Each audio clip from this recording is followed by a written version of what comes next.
If your CFO does not produce an ROI, they're an expense, not an asset. A CFO, a fractional CFO, so a part-time chief financial officer that comes in, this is actually very common in a lot of small businesses. As you start to scale and grow, there's certain stress points that happen where you're like, okay, I just made my first 100,000. Now I made my first 500. Now I made my first million. And as you continue to grow, if you have the exact same habits that are not serving you from 0 to 100,000, going from 100,000 to a million with bad habits is only going to put you further in the hole.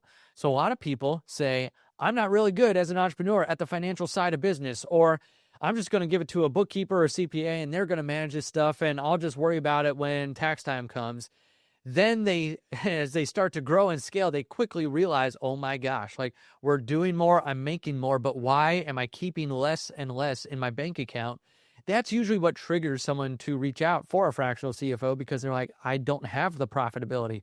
Or if my CPA is telling me I have this profitability, but I don't see it in my bank account, where's it all going? That's usually what triggers an engagement. Or it's like, hey, I have a bookkeeper, I have a CPA, but they're not really getting me what I want, or I'm not feeling the financial freedom. So how do you get a return on investment from an investment into a fractional CFO, a part-time chief financial officer, or a financial leader, someone who comes alongside you and speaks your language, the business owner language, that they help you make sure that you're keeping more of what you make? How do you get a return on that? A lot of people, when they first start working with the CFO, they don't know how to work with the CFO. They've never worked with one, especially if you are just starting out and you're getting bigger and you're at the $1 million mark. Like this might be something you've never had an interaction, or if you did in a W-2 job, this was someone maybe you never interacted with, or they were just off in their own corner and they were doing their own thing. So how do you work with the CFO to make sure you're getting a return on investment? I would say the number one thing would be open and honest communication. You have to be able to open up about how you feel about money, how you've handled money in the past, what habits do you have with money? Are you more of a spender versus a saver? Like, what are you doing with the money that has even triggered you to reach out to a financial leader or a financial coach to get you back on the right path?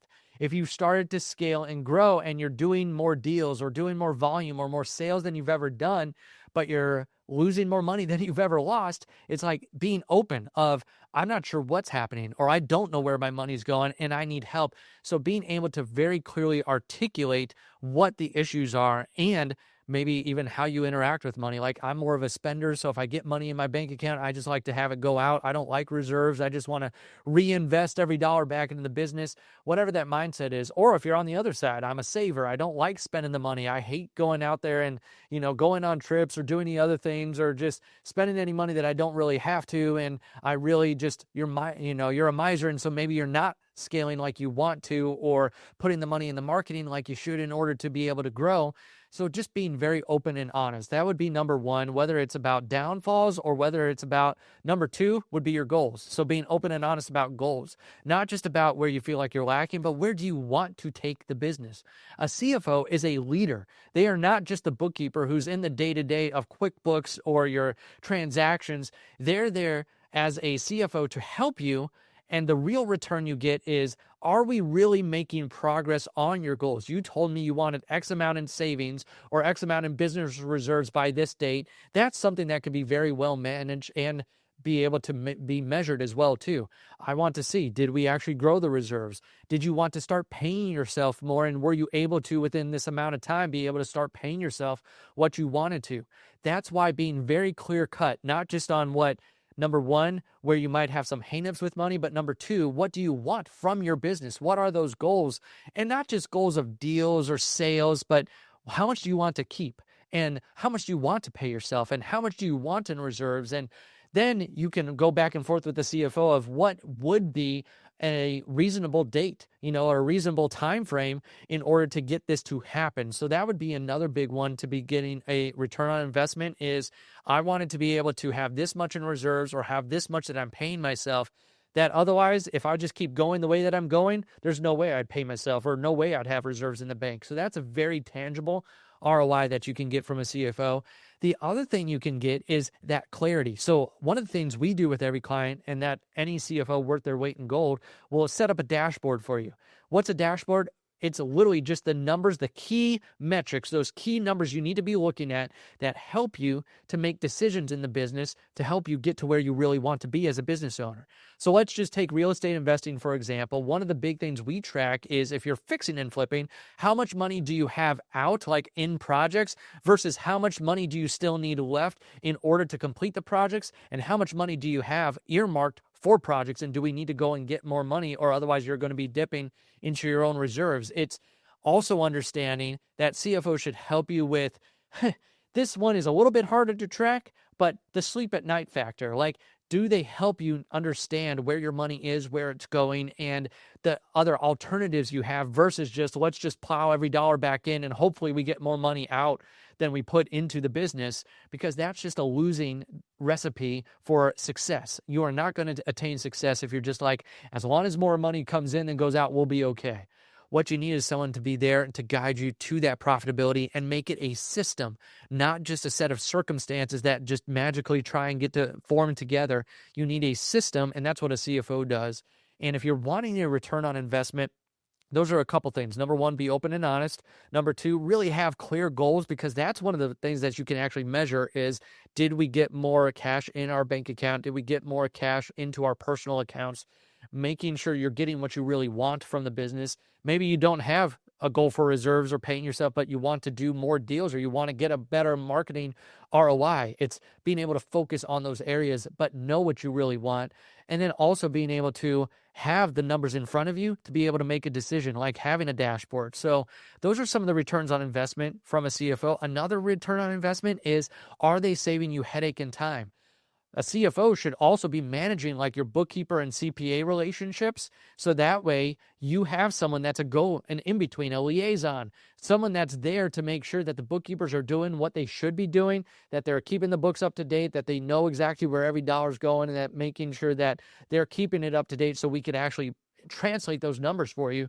Then the CPA relationship. If your CPA tells you to do something in order to decrease your tax burden, it's like, do you have someone like a CFO holding you accountable to that tax plan? So, and not only that, holding you accountable, but helping you implement the tax plan as well. Because sometimes CPAs give you a plan, you're like, throw your hands up. I have no idea what to do here. Like, how do I actually do this? What they're telling me to do, whether it's do the payroll for a child, or whether it's, the Augusta rule, or some of the things out there that entrepreneurs can take advantage of.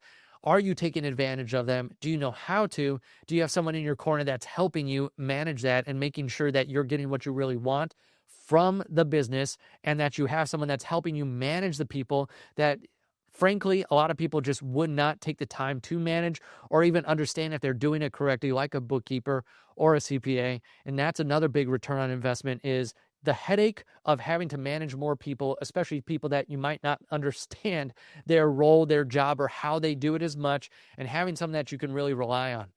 I would also say, too, peace of mind. That's another big return on investment of whether it's a tax account like that a CFO helps you set up, so that way at tax time, you've got the tax money there for when taxes are due, or whether it is, like I said, managing those people, and there's the peace of mind there of like someone's actually watching them, what they're doing, not just at tax time, but throughout the year. So that way when tax time comes, you have a clean set of books to be able to hand them, but you've also been meeting around the numbers throughout the year as well, too. So these are just some of the returns on investment you can get from a CFO, because at the end of the day, all you really care about is, did you put more money in your pocket and did you save time? Because that is part of the financial freedom formula, right? It's time freedom and money freedom. And a CFO should help you immensely on the money freedom part, to be able to understand and have systems in place to keep more cash. And then how do you get time freedom? You buy that time freedom in your business by taking the cash that you've saved up in those reserves to either hire people or systems or processes, or you take that money and you do what you want with it. And maybe the CFO needs to give you permission to be able to do what you want. those are some of the ways you can really get a return from a CFO. And like I said, the biggest one is if you have goals you want from the business, whether it's you want to take a big trip, or you just want to sleep at night, or you just want to be able to pay yourself more, or you want to have reserves, being able to have a very clear goal, and then the CFO pointing your whole business to make sure that we're accomplishing that goal together, that's one of the best ways you could get a return from a fractional CFO. Thanks for spending time with me today. If this episode gave you clarity or a new perspective, be sure to like, subscribe, and comment below. If you're ready to apply what we talked about today with real guidance and accountability, visit profitrei.com to schedule a free discovery call with us to create your path to financial clarity and freedom.